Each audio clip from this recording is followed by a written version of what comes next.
台语字真趣味，乡亲啊，今仔日来讲拍下甲口语啊。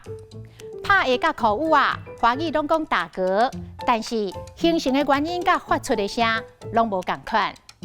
若是食饭配话吞伤侪空气，也则是大喙啉、大喙食，食甲真饱、真爽、真满足了后，甲不倒的空气甲挤出来，这种的打嗝，台语叫拍下。啊，若口语啊、拍语啊，就是咱的胸腔、胸坎啊，甲腹腔、腹肚之间有一层膜啊，华语叫横膈膜。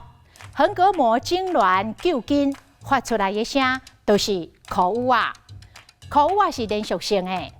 啊，讲要指这个口语啊，民间有真侪撇步，像竖气、紧气、腹肚激力，也则是紧气、啉茶、小连续啉7喙。过来换底水，面顶用箸甲刻一个10字，安尼有4家，每一家拢甲啉1喙水。还佫有一部上介趣味，甲口语啊人问讲：食饱未？